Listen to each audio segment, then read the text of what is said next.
And good morrow.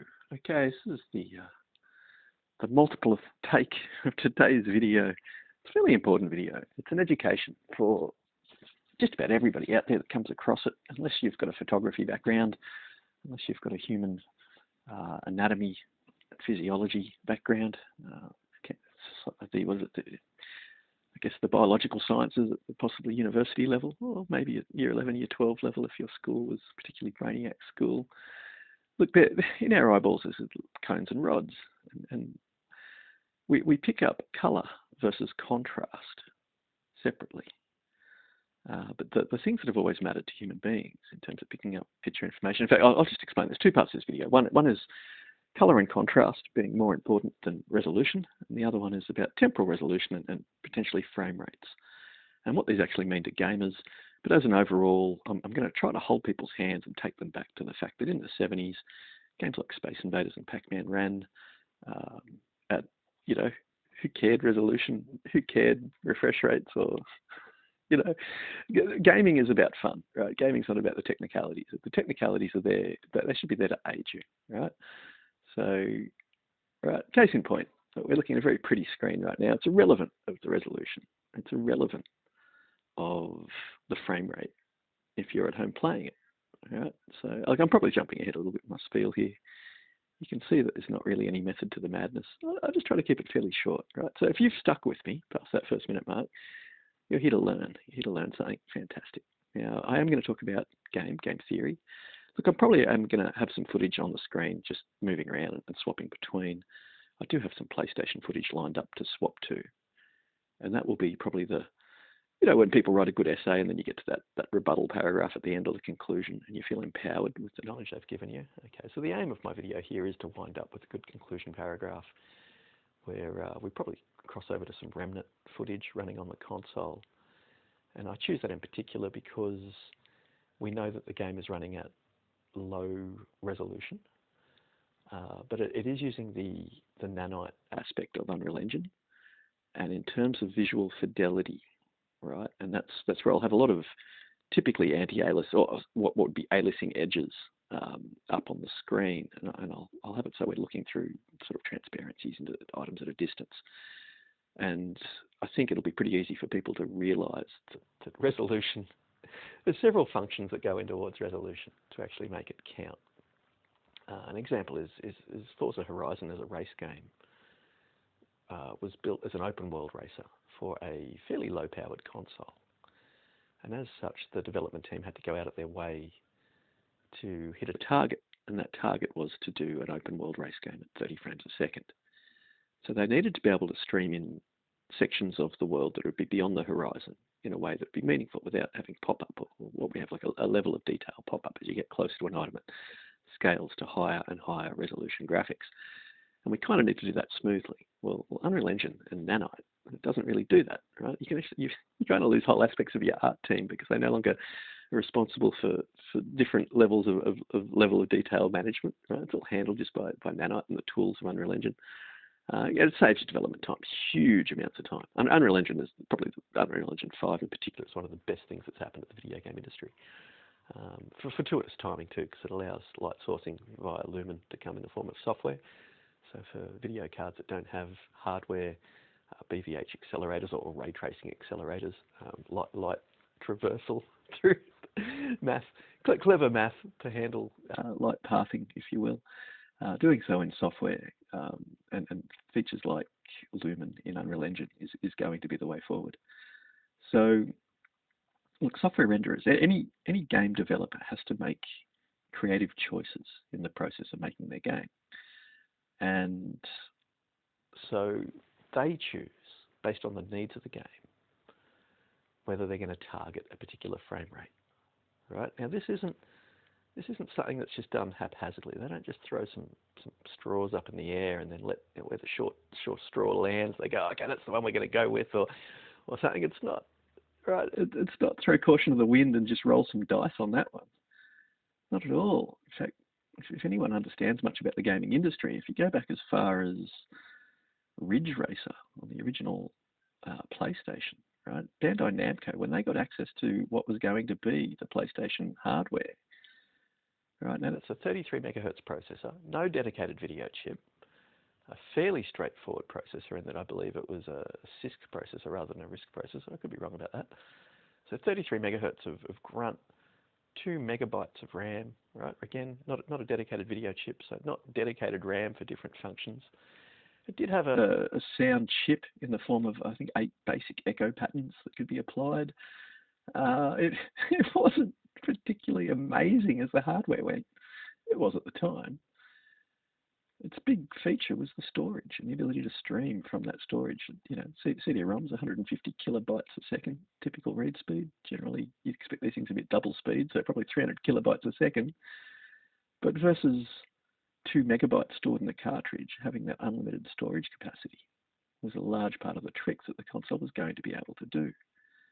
Anyway, needless to say, when Bandai Namco got access to the PlayStation hardware, one of the first things they did is they ran a bunch of tests to figure out, well, how many triangles can we render on screen at any given moment, right?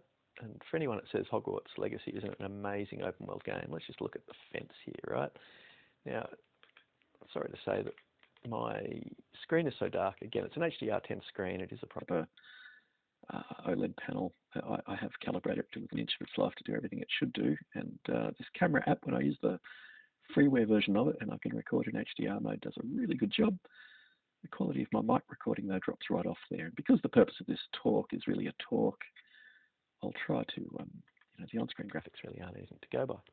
Anyway, Bandai Namco, in the early 90s, got access to the PlayStation hardware. They ran some tests on it. They wanted to figure out, well, how many triangles we render on screen at once? These are the tests we're going to run through. We're going to learn everything this hardware can do, right? And once we figure that out, we are then going to make our game work on it. All right, so they did.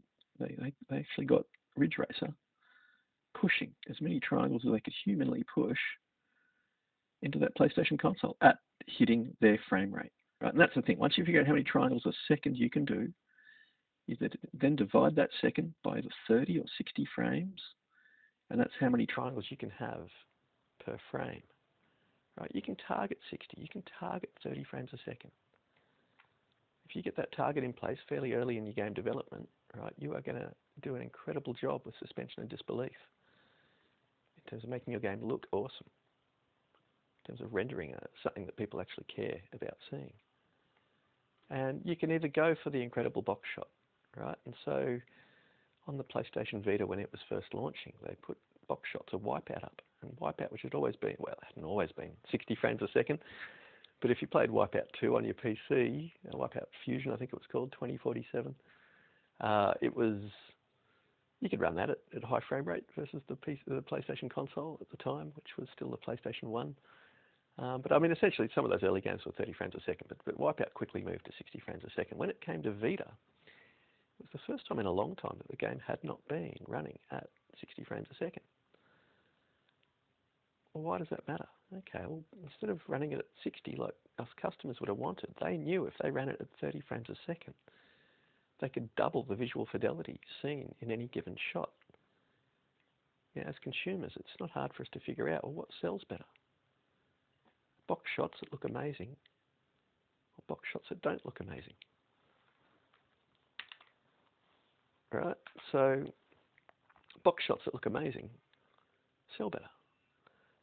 So, for a long time there, developers, especially in that last generation of gaming, or the Xbox One generation, arguably, where actually, I think that was the generation that got it back for us. The generation before that, we had limited VRAM, and the PCs were still happy including dashboards in their race games. But as the development moved over to consoles first as a priority, we kind of lost the PC dashboard. We lost dashboards in our race games. It was just RAM that didn't need to be taken up on the systems. But if they just dropped that, they could put that RAM into better looking car graphics. And again, that box shot on the back of the box that sells the game. Right? You can't tell by looking at those box shots on the back of the box whether the cars have dashboards in the cars or not. Right? Look, not everybody wants an in-dash cam or view. You lose a lot of your screen real estate by doing that. So, that's something that people therein gave up on. Okay, look, prematurely, my PC has crashed hardcore. I'm just going to swap over to some different graphics. It bounce back typically. I've never green screened it actually during Hogwarts, but I've been toying with some different video card settings, and apparently I've loaded them in. So I'm just going to, for now, put up some pretty graphics on the screen. I think I got one with lying down with me horse. There we go. All right, so that's a little bit bright for me. It's very early in the morning here. I've had my coffees, but now I feel like I'm staring into the sun. Yay, I'm awake.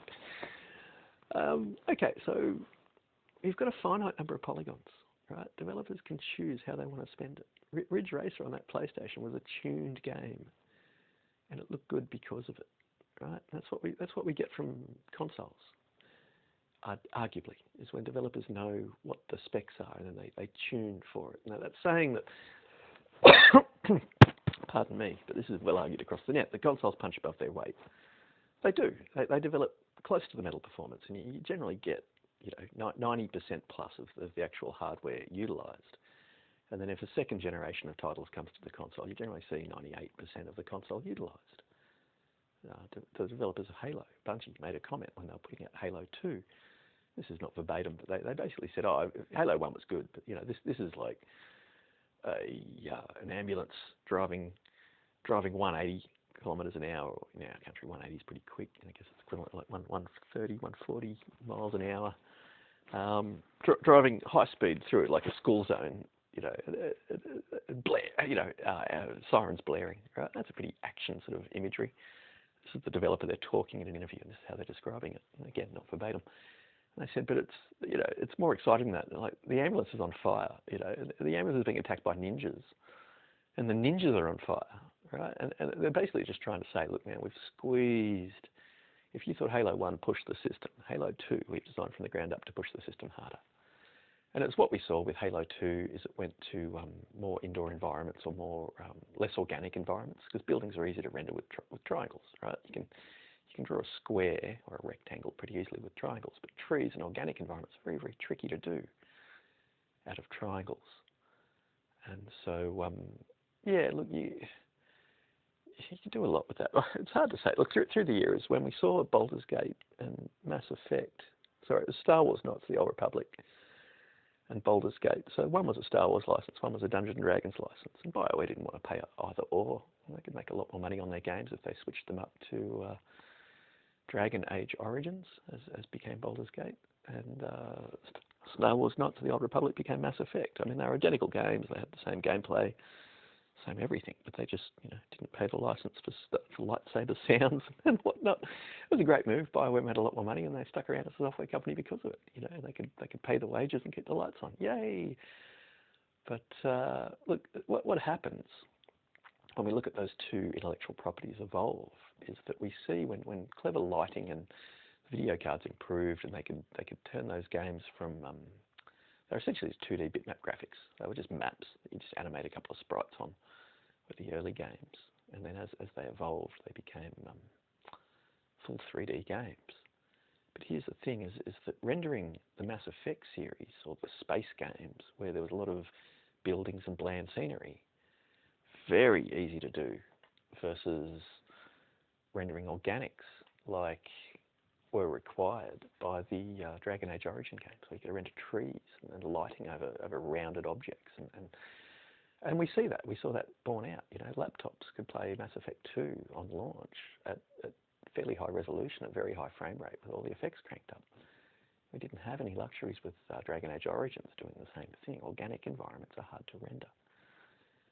So as a developer, you need to make a decision when you're putting your game together, whether you're going to target 30 frames or 60 frames, or what resolution you're going to target. What are you going to target with the specs that you've got to realize your vision? What are you going to do? Now, it's true depending on the game, depending on the combat engine.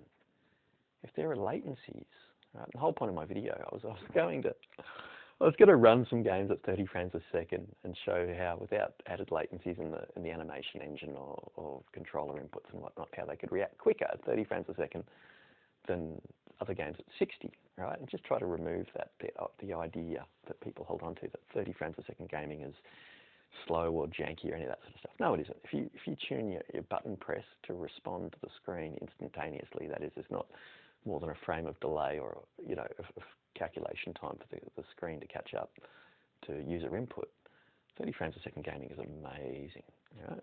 And I can happily demonstrate that, but this video's fallen through. We can't do that now.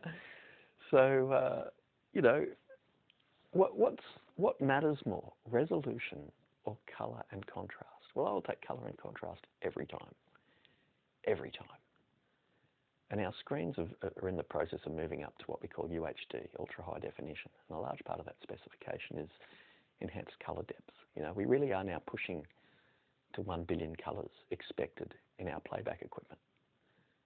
Now, for anyone who's actually used high quality TVs and monitors over the years, they'll come to realize that these new UHD specs is just to bring a cut down version of these formats, because that's eventually what happens, right? Once any technology proves itself, then the cheap version for mass market gets made.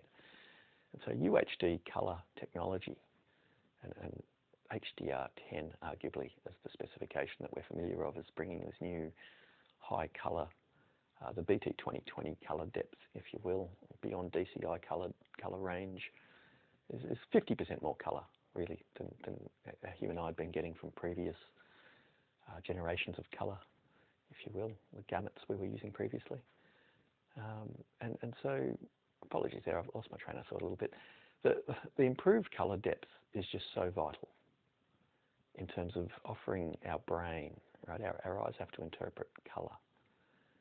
And anyone that's experiencing these new UHD colors will actually know that previous generations of technology that consumers could have bought offered that incredible color in products. Before it was offered as a feature called UHD, base products actually gave that for top-of-the-line consumer products, if you bought the really expensive tellies and whatnot.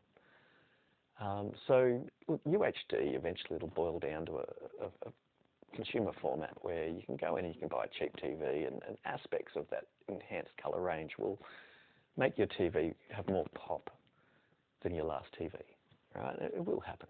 In the same way that Dolby Digital, true high def, and the later versions of Atmos X, they sound about equal to just regular Dolby Digital done through like a $50,000 audio processor, right? Like the non-consumer formats, right? When you play those old formats into real top-tier equipment, right? They sound amazing. They sound equivalent to lossless. They just sound incredible. Well, it's the same with picture, right? You can run it into flagship equipment from 2 generations ago or decades ago. It's amazing. Or you can run it into just anything in the modern world that's got the new little badges on it, and it kind of looks just as good.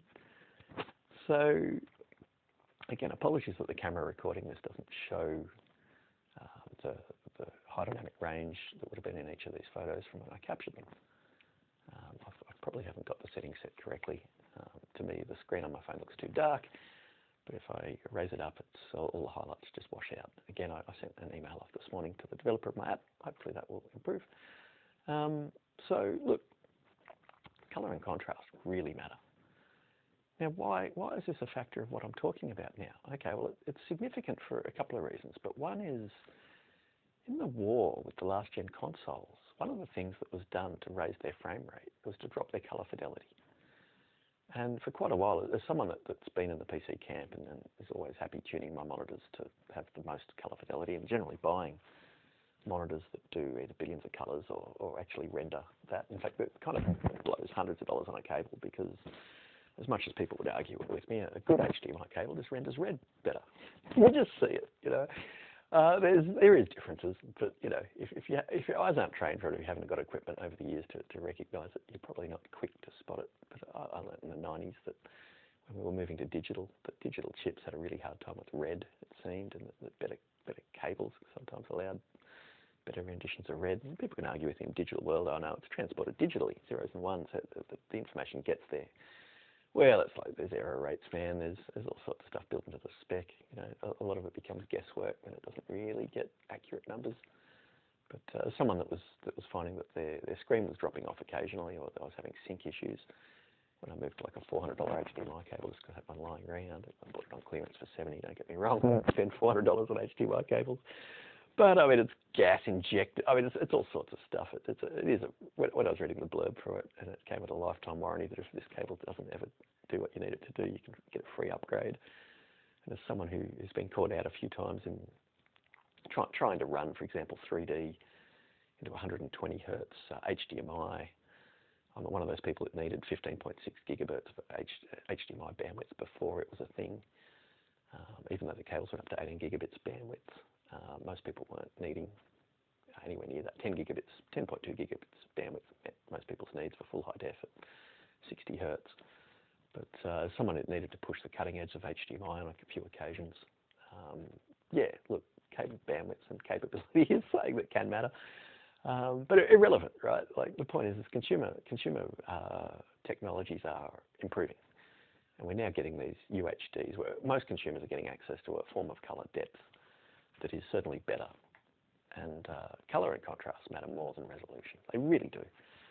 And when we get up to my videos of Remnant in a moment, we're going to see a game running at arguably very, very low resolution.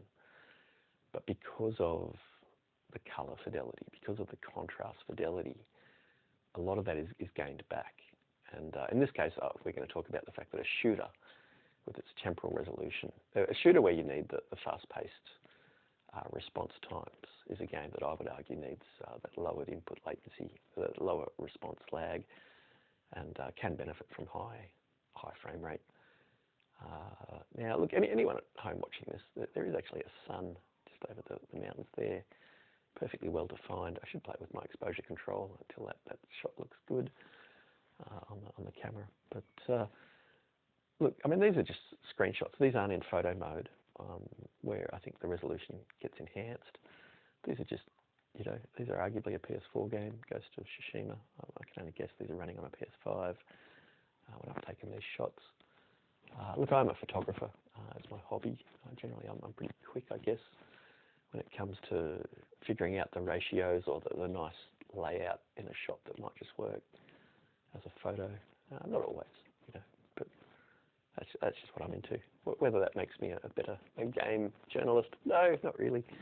And I don't want to cover the nitty gritty. I don't want to talk about the tech sites do a really good job, and they get good comparison videos, and they bring up nice graphs, and they can show us compares in meaningful ways.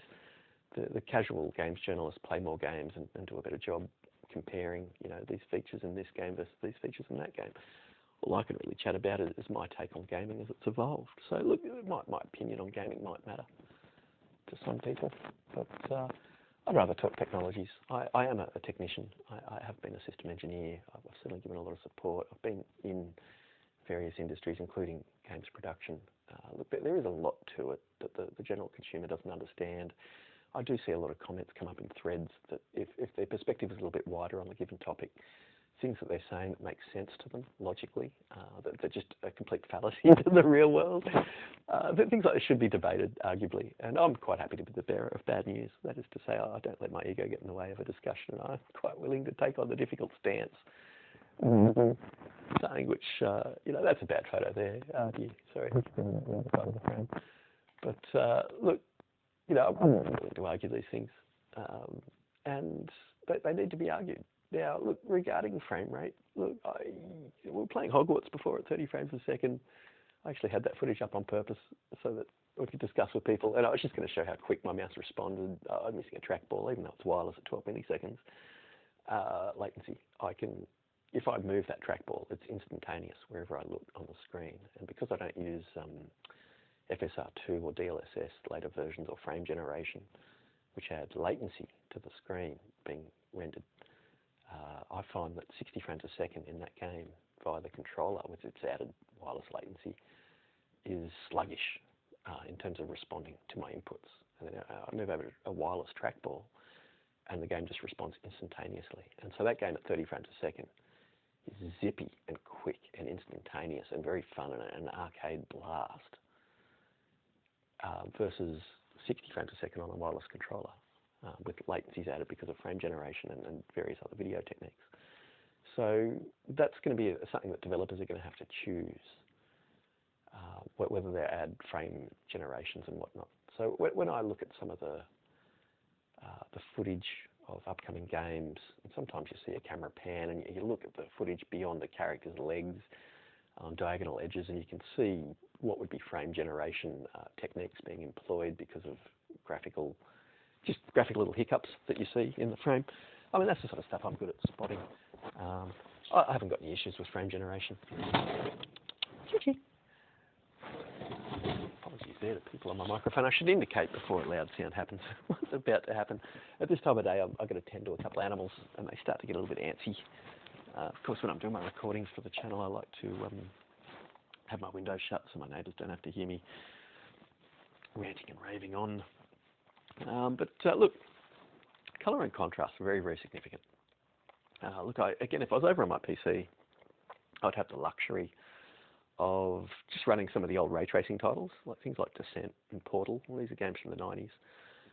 And to run them with all the ray tracing cranked, everything turned to ultra, I generally get them at like 720 resolution on my video card. I'm not over in the ray tracing Kool-Aid camp. Well, that is the RTX camp. Everyone can do ray tracing, but RTX brand is designed with numbers that crunch the system down to the point where that's why NVIDIA came up with DLSS. Basically, we chose numbers that our competitors can't run with regards to trying to track light. Our BVH, we go the different way. They go the other way. They go up, we go down. Basically, we're completely incompatible with the way we render light sourcing. We did that on purpose. We came up with ray tracing as a feature. I'm talking from the point of view of NVIDIA. We came up with that feature when the competitors pulled out the part of their die, which was good for Hollywood rendering. They figured they were in all the consoles. They figured they would double their die down purely and simply for gaming. When we saw them do that, again, speaking from the point of view of NVIDIA, we went, shit, we've still got to make video cards for Hollywood. What do they do that gaming doesn't need? Oh, okay, that's essentially ray tracing. Well, we're now going to leverage that ray tracing part of our die. Now, that part of their dies they've been crippling using software drivers down to about 1/16th floating point accuracy, just through drivers, right? We paid for silicon from Fermi onwards to do essentially Hollywood rendering. But so NVIDIA could have two tiers of products. One, video cards they sell for $2,500 to Hollywood, and video cards they sell for $250 to consumers. And they just use software drivers to limit our access to aspects of that chip die, even though back in, certainly in Fermi generation, it's 460 onwards.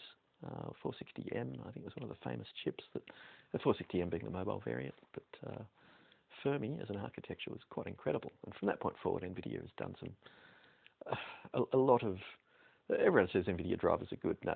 NVIDIA drivers, they just pay a lot of money to have their teams shape their products to manipulating the market so that the latest mid-range product looks like it outpunches last year's top-of-the-line product. Right? You can do that through driver control. You can take 20% performance from your last-gen product, and you can give a fake 20% maxed out performance in your new product. As long as you optimize always just for your newest products, you can constantly sell hardware revisions every 18 months that look so significant that people buy into it. But let's not buy into the RTX Kool-Aid that is NVIDIA. 9 out of 10 pundits buy NVIDIA, so I instantly have everyone hating me as soon as I down talk NVIDIA. But I've bought every video card just about going back. Certainly, I had the first ever sound card. I had like 2D accelerators before 3D accelerators were a thing. I tried all the 3D accelerators as they came to market all through the 90s. Generally having multiple of them at any given moment, and certainly switching between all brands. I've run many SLI setups and multi-card top-end flagship setups via NVIDIA up until the point where I drew a line in the sand and went, look, this is too unethical for words, and I'm just going to support products that support me as a consumer, and I jumped camp. But that's just my opinion. I don't expect your opinion to be the same as mine. I'm not trying to convince you. Gridfall, here we go. This is a game I would have had on my PC at full 4K at full ultra graphics. The console version doesn't render that, and the console version's happy running at 30 frames a second, and there's no issue with that when you go to combat. It's a game which it's a game with an animation system where when in combat you issue orders and then they play out. Right? Any game that does that can get away with 30 frames a second. A game like Hogwarts Legacy, where the moment you're zapping spells and you need them to respond instantly, right? That's a game where the combat engine can benefit from the lowest latency possible. And again, I assure users at home, 30 frames a second, say on a trackball and mouse, that's instantaneous. It's pretty playable. It's awesome. I would certainly tune the game that way, right? And I mean, when Demon Souls first came out, this is, I understand Elden Ring, but when Demon Souls first came out, I played that game at 30 frames a second. And if you're unaware of the benefits of gaming at 60 frames a second, you can handle 30 frames a second, right? All my PlayStation titles, I set them for 30 frames a second at first. Right? The developers always seem to make them run in balance mode or 60 frames a second mode by default. And that's the worst, because as a gamer, if you're going to try and game at 30, right, you don't switch the game from 60 down to 30 and then go, oh, this is fun, right? They should really start us off at 30. But then you got the inverse situation where the graphics are set super pretty, and then to get 60 frames a second, the graphics then become less fidelious, or with fidelity. So yeah, I don't know. Balance is probably the right place to start, people, but not really, So look, I played Demon Souls and enjoyed it. That's one of those games where you're frame pacing. You got to be to the frame. You can't have any errors in that. And I played a very long way into that game, and I took out all the first bosses. Well, first crack actually. I didn't have any difficulty. Heck, Remnant, I probably got past the first boss. I'm playing on veteran level. Haven't played the game. Haven't seen any footage on the net. Still able to get up to the first town without losing a life. So, well, I think there's a scripted life lost in there somewhere. But yeah, look, whether we need 60 or 30, I think a lot of that's in our head. But it's true. I mean, as a gamer, I was at 200 hertz gaming in the 90s, on tube TVs, the tube monitors. I have gamed at very, very high frame rates for a very large amount of my gaming career. Do I prefer it? Yeah, absolutely. I prefer high frame rate. High frame rates are fantastic. But there's a lot of times where I'll take a prettier looking game over a high frame rate game any day. So, look, the latest games to be looking at, things like Remnant. I mean, we're about to have Baldur's Gate coming out. Now, Baldur's Gate's a classic example of I'd probably rather have a prettier game than a high frame rate. Look, I'm a little bit unsure with regards to the new, I want to call it Fallout, Starfield, the new Bethesda game. It's meant to, they've gone for a shooter. They've hoodwinked in, but they had ID Software come in and probably put in some really good shooter mechanics. And they've had that happen so late in the game development, the animation engines haven't caught up with. If you look at any of the footage, you can see that the rounds are firing out of the guns at odd angles. So it looks like they've had a gameplay change that their first-person shooter mode probably isn't ready for. That being said, it's probably added some gameplay at a level that we're really going to want, right? So that's kind of epic. Just bring it on, whether the gameplay is benefiting, whether the graphics in the game match the gameplay they have ready to roll, we don't know. But I do think that any game developer has to choose based on their product what's going to work well for them, right? So Hogwarts Legacy I enjoy on my PC because I've got like 24 teraflops of RDNA 2. I could just brute force the game.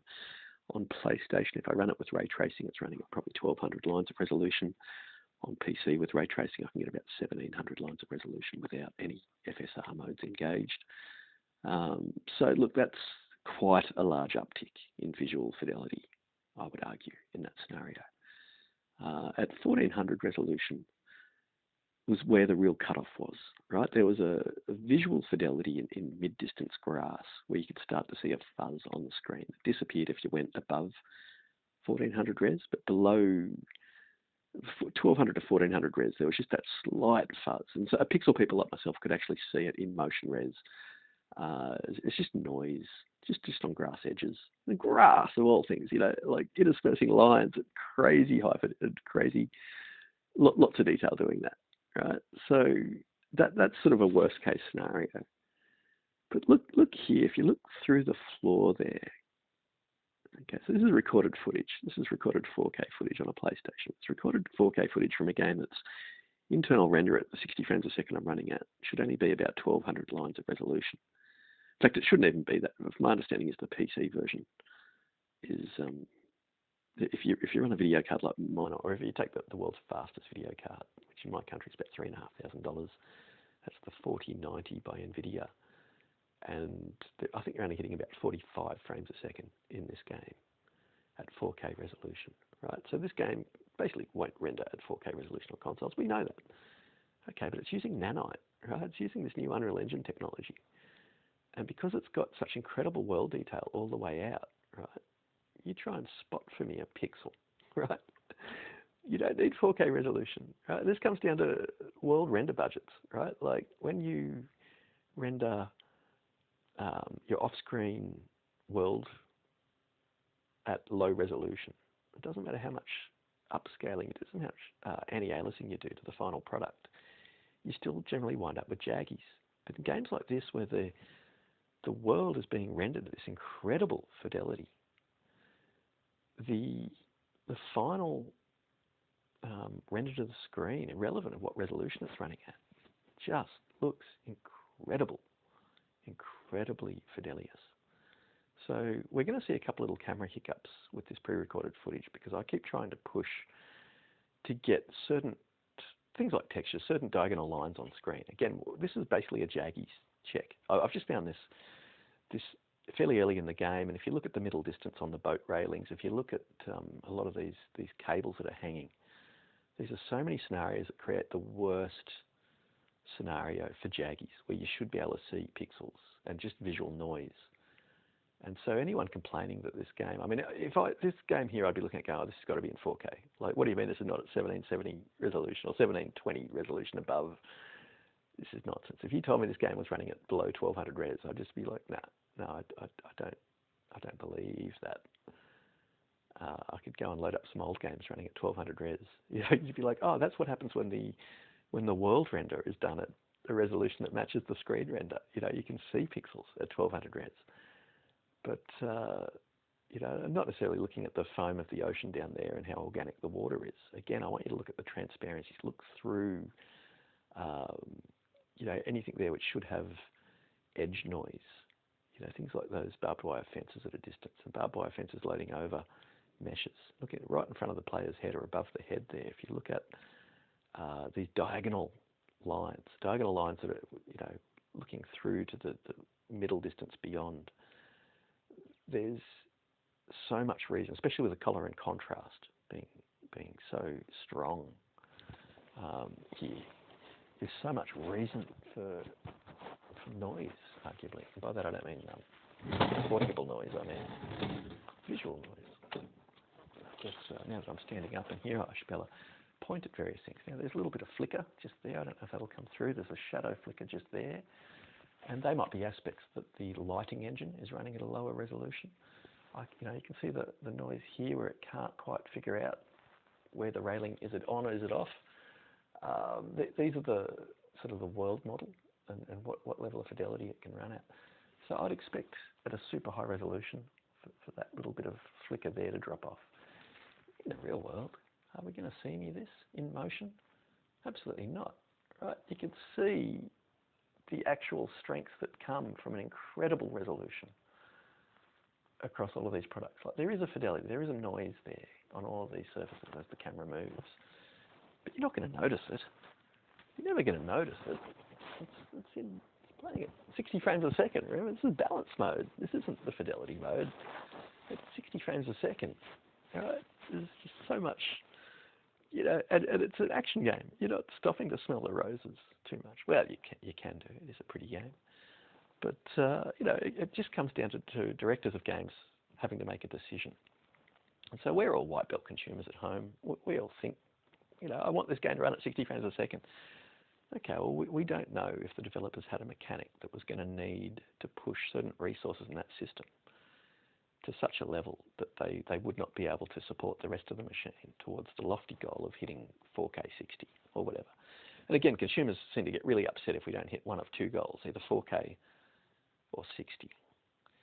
But arguably, if we pushed our current consoles to do like 1080 resolution with graphics that look like what's in front of me right now, or 1200 res, and if we pushed our consoles to do, say, just 30 frames a second, we would double up the fidelity of what we see on the screen right now. And I think that was the big issue when that Matrix demo came out, was that the demo, they just went, oh, look, as long as, if we can show cutting edge hardware running at like Hollywood levels of rendering, surely people will be impressed.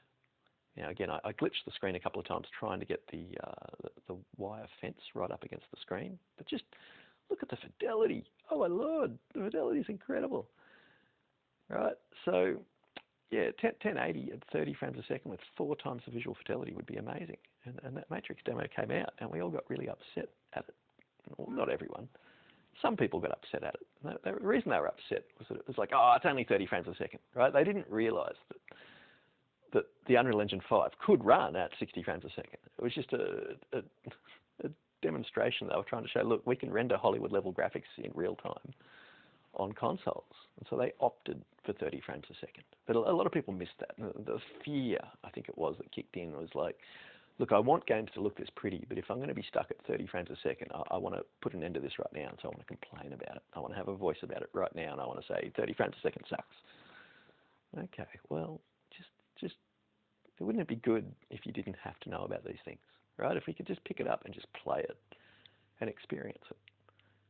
When I'm playing Hogwarts, the only reason I know I'm at 30 frames a second is when there's a frame hiccup. And they can come from the copy protection. It can come from a few things. Occasionally, I get a little frame hitch.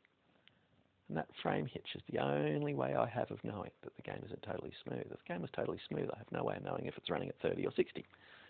You can say, oh no, the game just feels slower and more delayed at 30. Well, you haven't heard. You're too busy telling your story. You're not hearing, or you're not trusting in my ability as a person to be an authority in this. But I can promise you that when I tweak the game for 30 frames a second on my mouse, the response is so much quicker than using a wireless controller and gaming at 60, especially if I turn on frame rate enhancement, which adds frame delays. Right? So the latency of either using a wireless controller makes it slower. The latency of frame generation makes it slower. The combined DLSS2/3 FSR2/wireless controller, if you put the latency stacked on top of each other, I find gaming via the wireless controller, even on the PC where I can brute force all, high frame rate and whatnot, I find it horrible, nasty, yuck, ugh. At 30 frames a second on my mouse, instantaneous, really quick. Right, so did I game Demon's Souls at 30 frames a second? Yes. Did I enjoy it? Absolutely. If I'd played that game at 60 frames a second and then dropped down to 30 frames a second, would I have enjoyed it so much? No, I would have found it absolutely horrible. If it was forced on me, I'd have quit playing. Yeah, look, I agree. If I was playing Fortnite, would I want to play that at 30 frames a second? No, I wouldn't. I would want the telegraphing, the advanced knowledge of as soon as information can be given to me in terms of the location of other players, I'd want that information. I'd either want to be at 120 frames a second or high frame rate. If I was playing a beat-em-up game, competitive against another opponent, and if seeing them perform a particular block was going to, or telegraph a particular punch, was going to give me an advantage in terms of getting a block ready in time, then yeah, I'd want that game at high frame rate. But if I'm playing an offline game or it's a co-op game, and yeah, just look at the detail of those tires. Oh, there's no triangles. It's not brilliant. You don't need more resolution when there's no polygons, right? There's no triangles in this game. It's only 1200 resolution. You try and show me a triangle somewhere. There's none. Yeah, look, 60 or 30, right? If you can't tell the difference, and if there's no jank, you basically can't. If there's no latency, you won't feel it, right? 30 gaming can be quite acceptable if the game is built for that target in mind with no latency and no delays to the controller input, and just if it feels hella responsive. And for many, many decades, we were gaming on our consoles. Heck, Descent 3, I think it was, on PlayStation, had to drop down to single-digit frame rates. What does that mean? Yeah, 8 frames a second, single-digit, right? 15 frames a second, you're in a good spot of the game. 24 frames, perfect. You're probably just flying down a very boring corridor. But if it dropped down from 30 frames a second down to 8, right, in the middle of an action sequence, you felt it. Yeah, sure, we talked about it. Didn't complain about it, though. We were happy we could game, right? Versus the PC that was required to run Descent 3.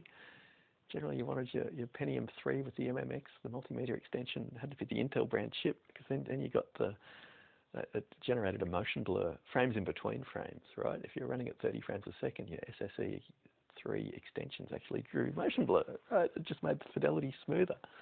And that was the start of motion blur. And motion blur can be great at low frame rate gaming, but these are all semantics. These all come down to how the directors implement it, what their techniques are, and whether it aids the game. You've only got to look at Drive Club, which is a race game at 30 frames a second, which I had 3 copies of that in my collection of discs before I finally played it. I had multiple PlayStation 4s, and I thought, maybe we should just play Link Up.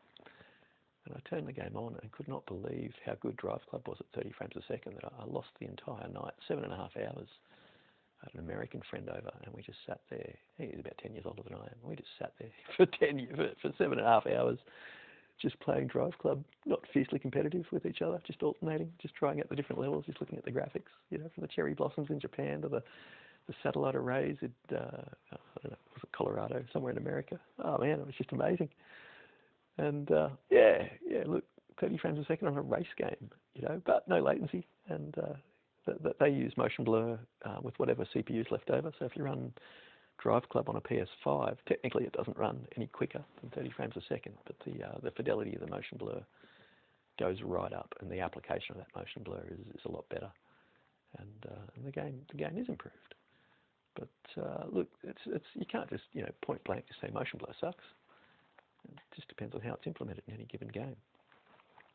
And yeah, what the technique is for utilising it, what it's trying to cover up. Just look at the barbs. Aren't they incredible? So I believe they're using a 2D, like a texture for the actual wire, and then they're actually wasting effort on some actual, putting the barbs on top of it, possibly using a different technique. I don't know. I just think this is brilliant. Yeah, you can actually see some light sourcing across the actual barb points. And it probably isn't light sourcing, it's probably like bump mapping or something, just changing based on the camera perspective to it, or I don't know. Genius levels of little bits of programming, right? This nanite is just insane. Again, the flicker there, I played the game for an hour or so prior to this moment in the game and didn't have any of that. It's only when I'm trying to push the camera into areas where it shouldn't be. But I mean, people don't understand that this is like a visual tech demo. I think it was the 5 series by NVIDIA. I recall kind of passing the 4 series cards. This is going back like a decade or so, 15 years ago, 20 years ago now, before my kid was born. What do we got? And I think I bought like the 520 or some entry level. It technically had the new DirectX API supporting aspects of the die, but I had to buy like a 5600 chip down the track because the baby version just didn't have the strength to do the effects when the titles actually came out that could do the effects. But one of the demos that went around was a rusting ute. I bring it up now because there were some rusting utes in this game I'm playing right now, rendered in Nanite, Unreal Engine 5. But the irony, or the joke of all jokes, was that about 20 years ago, just shy of 20 years ago, 18, 19 years ago, was these graphics cards coming to market by NVIDIA that were pushing the latest in DirectX. And essentially they were showing like this vehicle aging over time and essentially being able to, I guess, rotate in the texture set to let the vehicle age. And I forget what the feature was at the time, but why it matters. But it takes a while between a feature getting added and a feature getting implemented, right? So here we are, you know, nearly 20 years later, and seeing games absolutely make use of these features is just incredible. But look, I look at the screen right now, and you might not be able to see this at home. I am recording in hopefully 4K resolution, but irrelevant. I'm looking at this. Again, this is like the best in 4K graphics. You get to look at like the mesh through the stairs, that bit of screen there. I mean, this is a torture test. I'll just bring that back up. This is legitimately a torture test in terms of resolution and looking for pixels. And I can put my nose right up against the screen and just go individually looking for pixels. You won't find them, right? Like, and remember, this is this game running at fairly low resolution. I do agree there's some visual shimmy and noise on some edges. You know, I do agree that if you're technically looking for ways in which this software rendering at much higher resolution might give a little bit better fidelity. Yeah, sure, it might. It might be a little bit more stable with how it renders some of the texture information in diagonal shots or middle distances. But at the end of the day, like, wow, this game is cutting edge, right? Cutting edge. It's using Unreal Engine 5, which is really throwing out the rule book for how a lot of this stuff is done. And yeah, we're going to have to make some decisions, right? We're no longer in that last generation consoles where all the developer makers, certainly on one side of the coin, we certainly saw it over in the Xbox camp, everybody dropping 24-bit color fidelity and just dropping down to 16-bit color fidelity because it just gave a little bit more headroom for higher frame rate or, you know, higher resolution. But yeah, we're getting our color depth back now, and really what matters is color and contrast. You know, I'm playing here in a very drab section of the game. You know, the colors don't look particularly amazing, but it's amazing what our eyes look for in terms of defining a scene and what our brains interpret. Contrast is so much. color is so much. And between those two things, we can actually discern resolution, right? Because they're both a factor. The shades of color indicate that there's more steps from that point to that point, right? And so by rendering more shades across a surface, we can indicate whether the surface is angling or diagonaling or whatever. But it's amazing. Color and contrast can represent pixel information just as validly as having pixels in place. And if you were to ask me, would I rather have 1080 resolution at higher color fidelity, at higher contrast fidelity, and at higher frame rate versus 4K? Well, yeah. And would I be willing to drop that frame rate to have even more color and even more contrast? Well, so long as I haven't maxed out my screen, hell yeah. The answer to that last part is possibly, depending on the game. If it's a slow-paced role-playing game, it's a game where the visual immersion is more viable, then yeah, if it's a first-person shooter or some game that's going to benefit from the faster frame rates.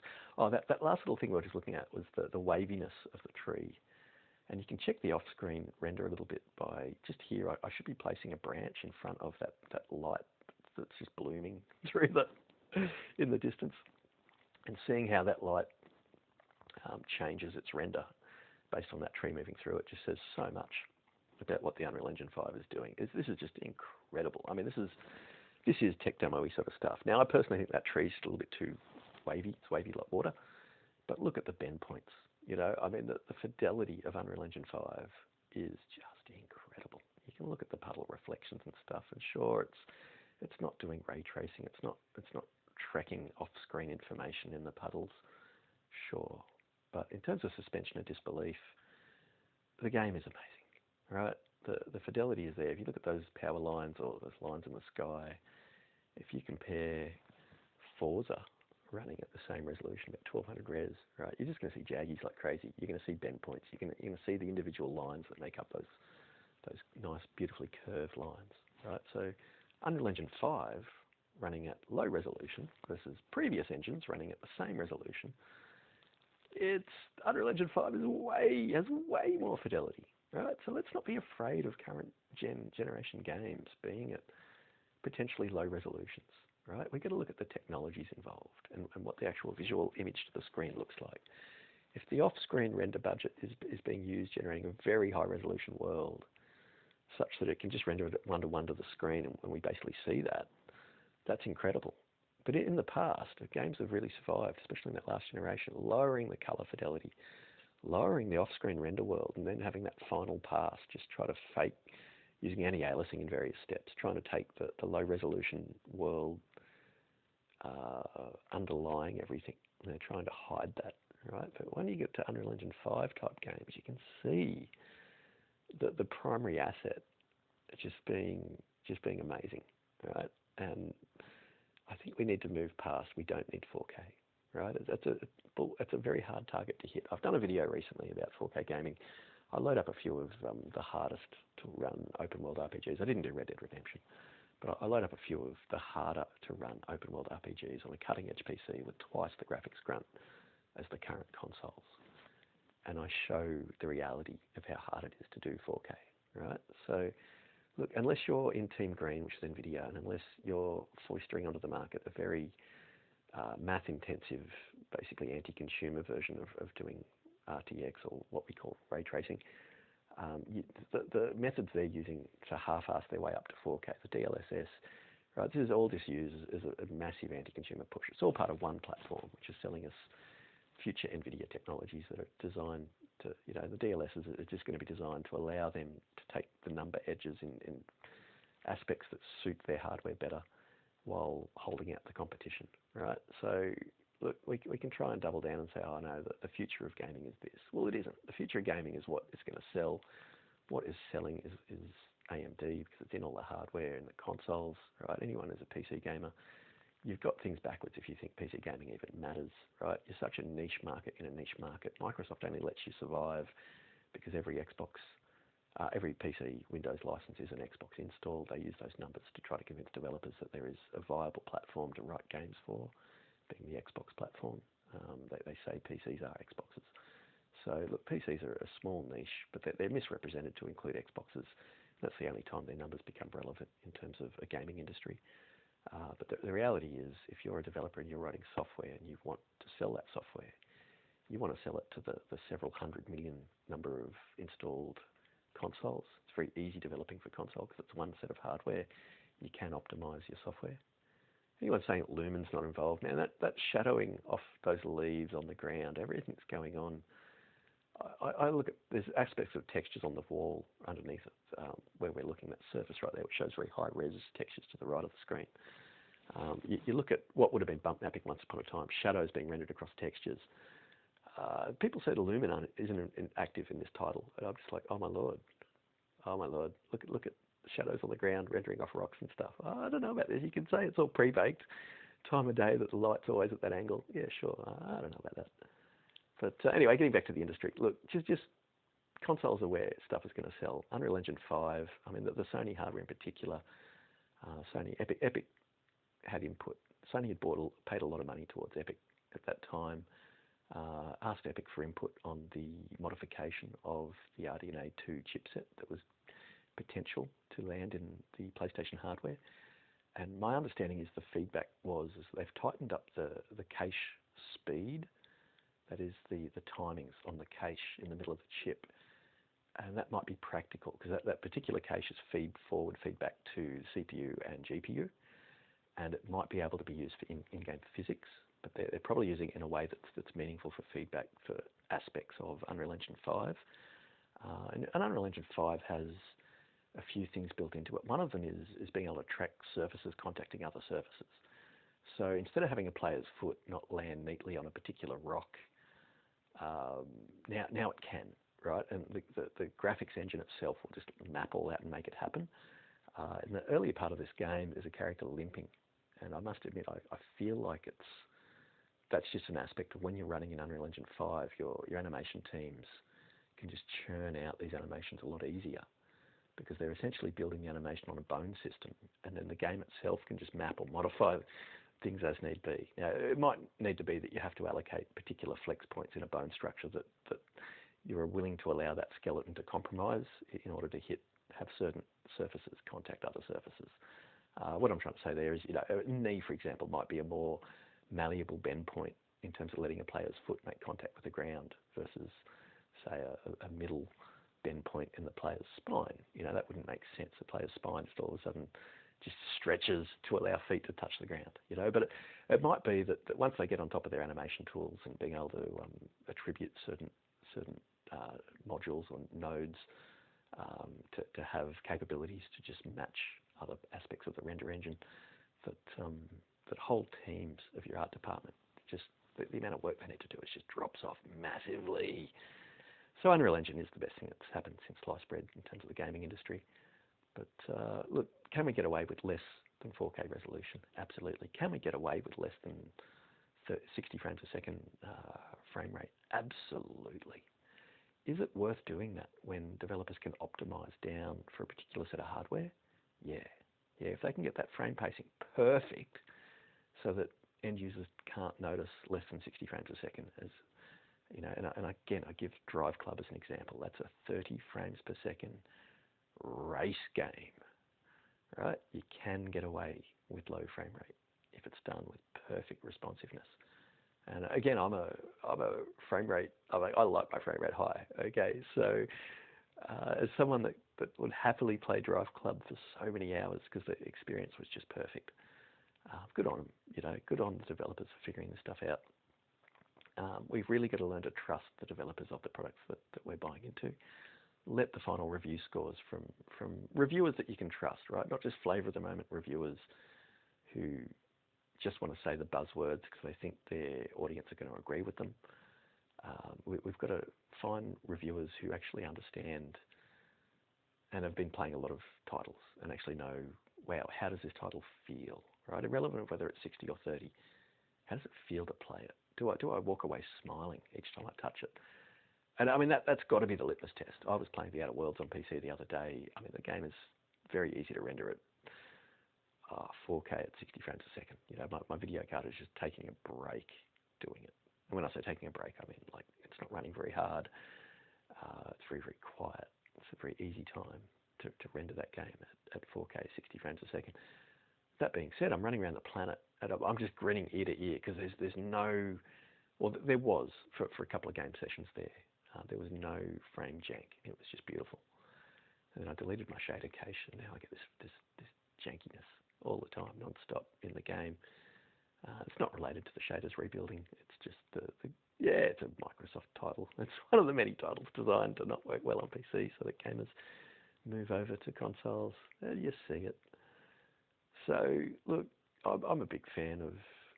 I do like console gaming as a PC tech of many, many years. I've moved over to console gaming just because I don't do a lot of gaming each week, and when I do, I want my gaming time to be effective.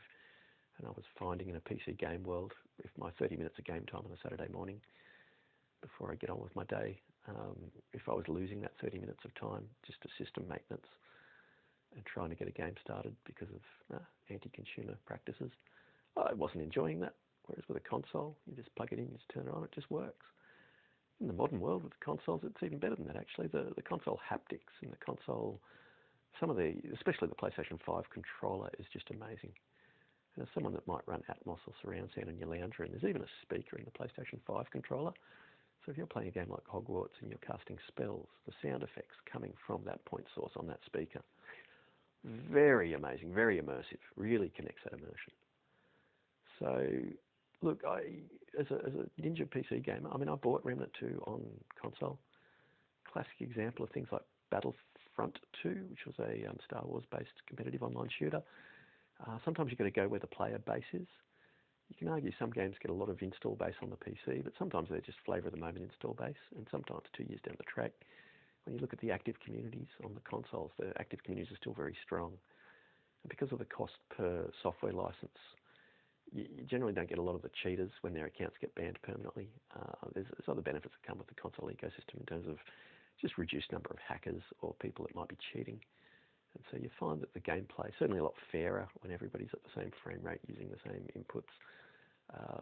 The competition on a console just can be a better game. Can be, depends on the game. So look, did I buy this game on console? I'd actually say I was given it by a friend, but I didn't muck around with the PC version. Oh, I really wanted to play Skyrim. It's a perfect example of a game. I am going to fire up some Skyrim because there's a couple of bits in this game which show what happened when you push a texture or you push your resolution too much. And this is probably the last thing I wanted to cover in the video. I thought I'd done this video. I thought I was just being social. Apologies that I've still got things to talk about. So we were talking about screen resolution, right? So most people's 4K screens don't render very much resolution when in motion. We call that motion resolution, right? And most sets don't want to offer that information. They don't want, by marketing sheet, it's sort of one of the areas that the TV is very weak. It costs a lot of money for the manufacturers to boost that feature, that motion resolution figure, and they don't. I mean, why spend the money, arguably? So a lot of 4K sets have a motion resolution of about 400 lines to 600 lines. And for a lot of 4K sets to even get that 600 line number, they need to turn on things like their motion enhancement technology, their frame rate interpreters.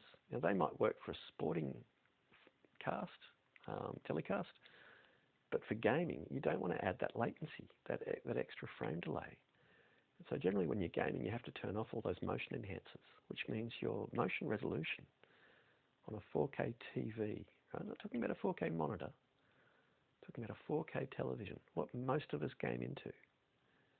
Because people think, oh, why would I spend money on a small monitor when I can have a giant TV? Right? Because most of us buy size, most of us forget about the things that matter, which is color and contrast.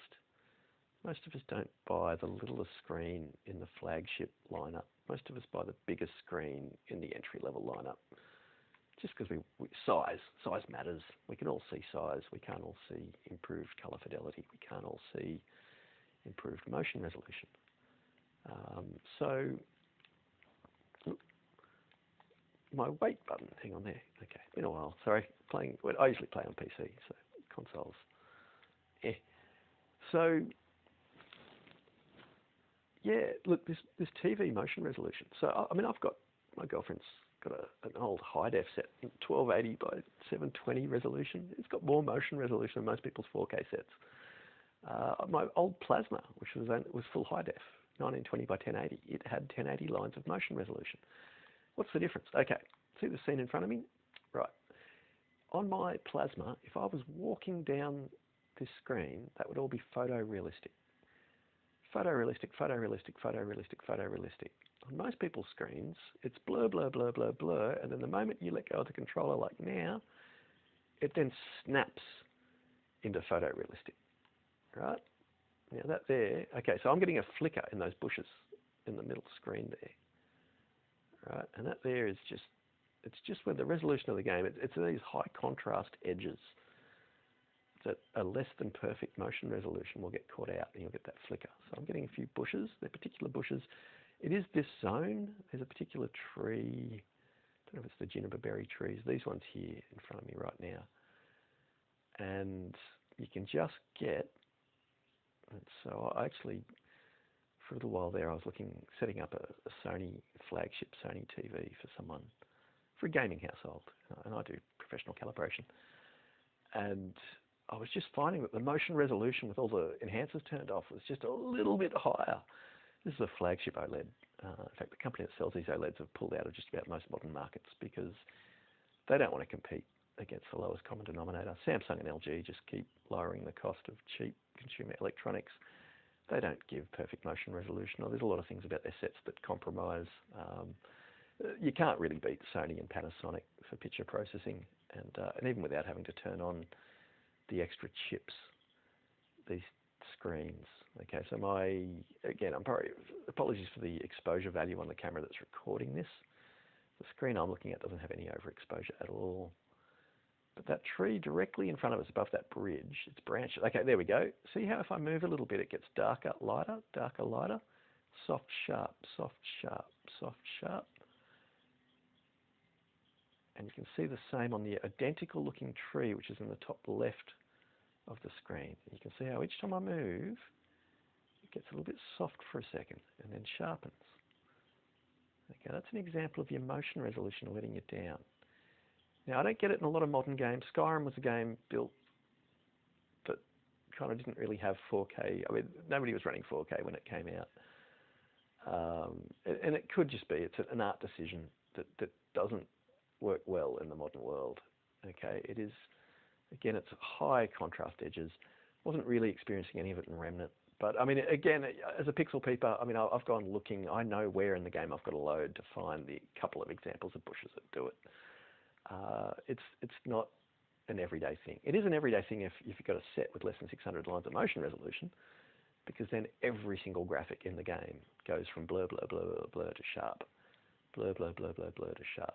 Okay, I can't guarantee the screen you're playing it back on will show this sharp. You might be playing it back on your lounge room TV. Heck, it might be that the encoding I'm doing on the phone doesn't record at a high enough bit rate to allow these blurs to even be recorded in the final footage, right? I still haven't yet to proof this footage and see if it's worth even putting up on the net. But for the vast majority of the rest of the message that's been given in this footage so far, which is the things that matter is color and contrast, most consumer sets don't choose those things to matter. Most people just want size. Most people, it's hard to compare a OLED with infinite contrast, which is obviously a BS number based on the fact that when you divide 0 as a number into any other number, the number is infinite, right? If you have a contrast value of 0.0002, dividing that into a total brightness number is going to still net you a contrast range. It won't be infinite. So the notion of infinite contrast might not play out in real life quite the way it's described. But I do think that having a good contrast, having exceptional color fidelity have always been the things to aim for. And this has been true of all the monitors I've ever bought. And just having played Oblivion, I was working for a company that we rented TVs and products. And I'd gone back to work for the guy. One of his workers had dropped a heavy piece of equipment on their leg. He needed a temporary worker. Get this phone call out of the blue. I turn up at my old workplace. He's got 7 of the world's best monitors just sitting under a desk. They're a couple of years old, but they're sitting under a desk, just gathering dust. I'm like, what are we doing with those? He's like, oh man, you can have them if you want. And like, I'm just salivating. I'm like, oh man, like when my partner was very pregnant, I would have, you know, sold my left testicle for one of those monitors just for their color fidelity, just for the screen quality on them. And so he said I could have one. Well, I didn't want to do that. I thought I'd be willing to buy one, but I thought I'd borrow one and just take it home. And at the time, I was comparing it against a Series 9 Samsung screen. Now, Series 9 is Samsung's best. I mean, this thing had the Ultra Gloss Coating Plus. The screen material in front of the liquid crystal display is designed to let ultimate sharpness come through. And to compare it against Series 9 Samsung, which is the best of the best, I couldn't believe it. Sure, the contrast was down a little bit, right? The particular Dell monitor I was using, it did have an ultra clear panel, but there were differences between the best on the planet versus something that wasn't built that way. The difference was in the screen technologies. And so one was using a VA panel, one was using an IPS panel. There's slight color differences between VA and IPS.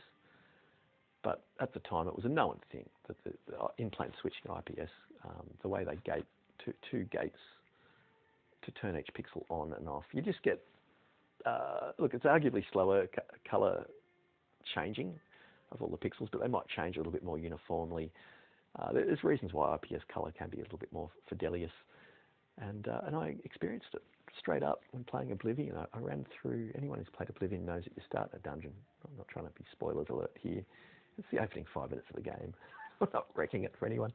Anyway, you start off in a dungeon. Anyone that's played Oblivion a few times has probably done that dungeon run like 15, 20, 30, 400 times. Maybe not.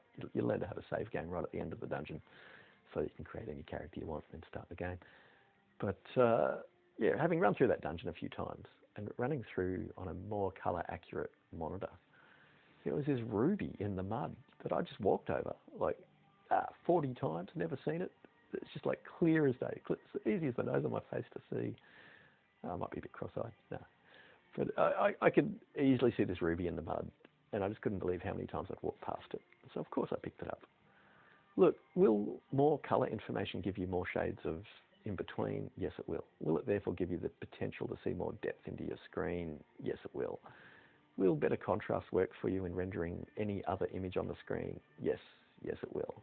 Is color and contrast more important than resolution? Yes, yes it is. Okay, have I helped you come to those understandings? No, of course not. You know, you've only got your particular experience, and if you believe that because your 4K set's very, very low resolution in motion, that extra resolution helps, yeah, maybe because of the set you bought. If you'd spent that same money though buying a top tier 1080 set, right, and didn't need that extra resolution to try and get that motion resolution, yeah, then you might also agree with me that color and contrast is very, very impactful to the rendering to the screen. But if your set just forgoes color accuracy and contrast accuracy, then those things aren't important to you. For you personally, resolution might matter more. But it's really hard when we the consumers are all white belt or yellow belt. We don't really know what's relevant. We don't really know what we should be asking for or demanding from our games makers. Really what we want from them is the best creativity, utilising the best of the tools that they've got in front of them at the time. And if I can't tie that together as a good essay by saying, look, just look at the examples of Unreal Engine running at low resolution with incredible color fidelity, incredible contrast, and what they can render into a screen is just epic, right? Pun intended, maybe. Well, pun unintended. Look, if anything about this video was educational, I do say thank you for your time here with me today. Look, it has gone for the length of not quite long enough to be a movie on Netflix. Maybe I've seen some 75-minute long movies, although they feel like script concepts that weren't well thought out. This was a script concept, completely unthought out. I had a couple of coffees, but I wanted to put up some content for today. This is a topic that might educate someone. Thank you for being with me. If the 7 words I needed to share, color and contrast matter, refresh rate, depending on title. Right, yeah, look, maybe just let's educate ourselves. Let's learn. Let's know what we're asking for. Let's know what we're demanding. Let's know why we don't need to go crooked companies that put out games at 1300 resolution as an off-screen renderer at 30 frames a second. If their development of that game made those developers realise that that was going to be the best way to engage with their art project, we've just got to learn to trust them. Anyway, well wishes with. Great day. I'll see you again.